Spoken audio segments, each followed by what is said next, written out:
For years, when someone spoke of Chinese movements, you automatically thought of something cheap, bad, and unreliable.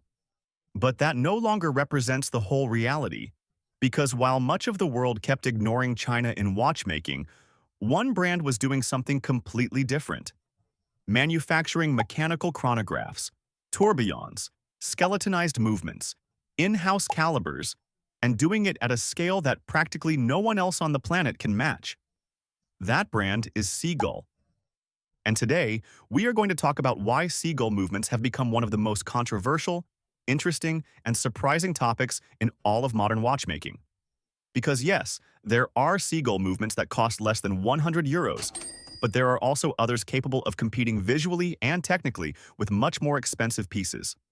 And when you understand how they work, you realize something important. China is no longer just copying watches, it is now also creating watchmaking. So get comfortable, because today we are going to analyze the most important Sea-Gull movements, how they work, what they really offer, and why they are changing the watch industry. Section 1. What is Sea-Gull? Before talking about movements, we first have to understand what Sea-Gull really is, because many people think it is just another cheap Chinese brand. And it is not. Sea-Gull was born in Tianjin, China, in 1955, and today it is one of the largest mechanical movement manufacturers in the world. In fact, it is estimated that they produce millions of calibers per year. Many of the affordable automatic watches you see online likely house a movement manufactured by them. And here is the interesting part. Sea-Gull does not just manufacture for itself, it also produces movements or original equipment manufacturer parts for many other brands, micro-brands, independent brands, AliExpress watches, and even Kickstarter projects. And the reason is simple: they offer so much for very little money. But of course, that has also sparked controversy because some collectors say, yes, they are cheap, but they are not at the Japanese or Swiss level. And that is where the debate begins. Section 2. The most famous movement, ST19. If there is one movement that put Sea-Gull on the map, it is the ST19. And honestly, it is probably one of the best value movements in all of watchmaking. Why? Because the ST19 is a manual wind mechanical chronograph. Yes, a real mechanical chronograph, not quartz, not a cheap module, a completely mechanical chronograph. And here is the crazy part. Many watches with this movement cost less than 300 euros. History of the ST19. The history of the ST19 is incredible. In the 60s, China bought machinery and designs for the Swiss Venus 175 chronograph, a historic, high-quality Swiss movement. Sea-Gull inherited that architecture and evolved it to create the modern ST19.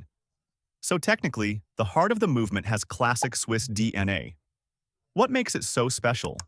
The ST19 uses a column wheel, and this is very important because the column wheel is one of the most refined systems to control a chronograph. Usually, you find it in much more expensive watches. When you press the chronograph, the feel is usually smooth, mechanical, and precise, much more premium than you would expect for the price. Specifications: manual mechanical chronograph, 21,600 vibrations per hour, approximately 45 hours of power reserve. Column wheel, visible classic architecture. The best part of the ST19. Visually, it is spectacular. Many models come with an exhibition case back, and you can see the entire chronograph system in action. Levers, gears, springs, the column wheel at work. It has that vintage mechanical charm that enthusiasts love. And honestly, for the price, it is hard to find anything like it. The problems. Now then, not everything is perfect. Quality control can vary quite a bit depending on the brand that uses the movement, and some ST19 movements may come poorly adjusted from the factory. There are also people who report issues if the chronograph is used constantly for years, but even so, the value it offers remains absurd. Section 3. ST2130, the clone of the ETA2824. Now we enter delicate territory because the ST2130 is probably one of Sea-Gull's best-known movements and also one of the most controversial. Why? Because it is clearly inspired by the legendary Swiss ETA 2824. ETA 2824, one of the most famous automatic movements in history. What does it offer?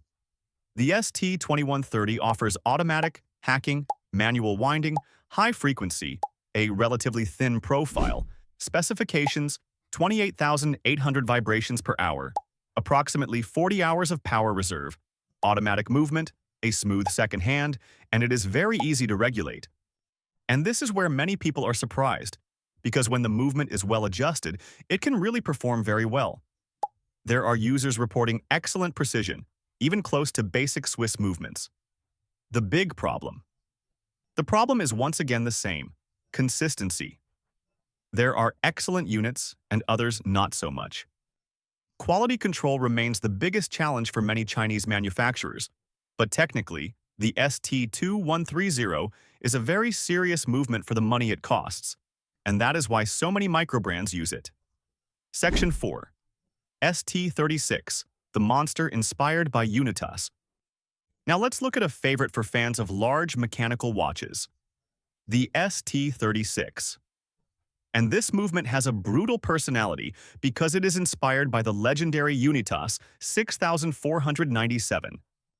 Unitas 6497, a movement originally designed for pocket watches. The result?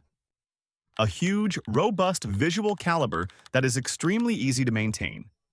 Why is it so popular? Because it has presence. When you see a watch with an ST36, the movement fills practically the entire case, and that looks incredible visually, especially in pilot-style watches.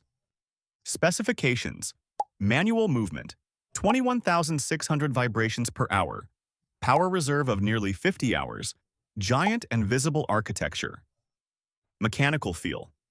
Winding an ST36 is an experience. You feel the mechanism, you hear the click, you notice the resistance. It has a very mechanical and very classic feel, almost like interacting with antique machinery. And honestly, that has a lot of charm. Section 5. Sea-Gull Tourbillons. And this is where many people are completely shocked, because yes, Sea-Gull manufactures tourbillons. Tourbillon, one of the most complex and prestigious complications in all of watchmaking, traditionally reserved for watches costing tens or hundreds of thousands of euros. But Sea-Gull did something that seemed impossible: democratizing the tourbillon. And the most surprising thing is that we are not talking about an isolated experiment. Sea-Gull has been developing these types of complications for years, and in fact, it became one of the first Chinese manufacturers to receive international recognition for its technical developments. In 2011, one of its tourbillon models won an award at the Basel World Watch Design Competition, something unthinkable years ago for a Chinese brand.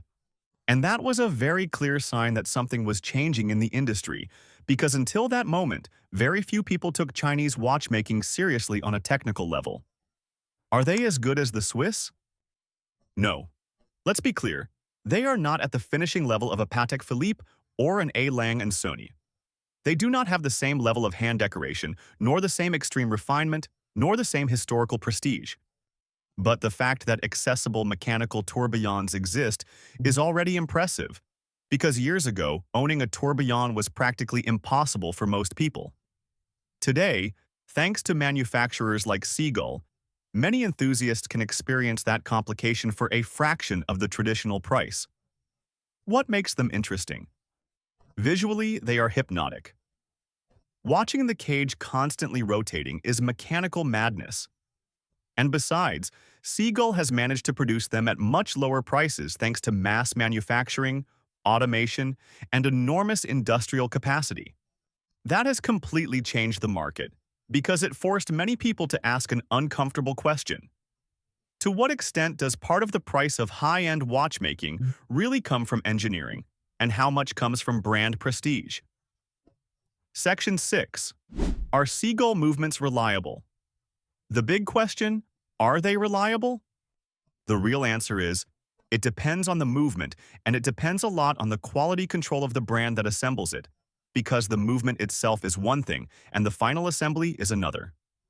In general, basic movements like the ST19, ST2130, and ST36 have proven they can last quite a while if they are well assembled and regulated.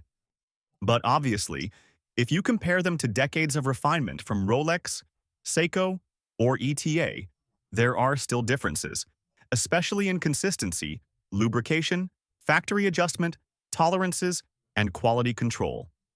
But here is the important point. 15 years ago, many Chinese movements were practically disposable. Not today. Today, some Chinese movements offer an incredible price-to-quality ratio, and that is forcing the entire industry to react. Section 7. The future of Chinese watchmaking. And this is probably the most important part of the video, because Sea-Gull represents something much bigger than just cheap movements. It represents the shift in balance within the watch industry. China no longer just manufactures cheaply. Now it also manufactures complex pieces. Chronographs, GMTs, tourbillons, skeletonized, high frequency. And every year they improve even more. Are they still far from Swiss haute horlogerie? Yes, but the gap is no longer as massive as it once was. And that makes many traditional brands uncomfortable. Because when someone can buy a mechanical chronograph with a column wheel for a fraction of the price, the uncomfortable questions begin. Conclusion. Sea-Gull movements are not perfect, but ignoring them today would be a huge mistake because they represent a new stage in watchmaking, a stage where China no longer just copies, it also competes. And even though quality control issues still exist, one thing cannot be denied. The value some of their movements offer is absolutely incredible. Now, I want to know your opinion. Would you buy a watch with Sea-Gull movements, or do you still prefer Japanese and Swiss movements? Let me know in the comments. And if you liked this video, subscribe, because here we talk about real watchmaking, no fluff, no marketing, and truly understanding what we are wearing on our wrists.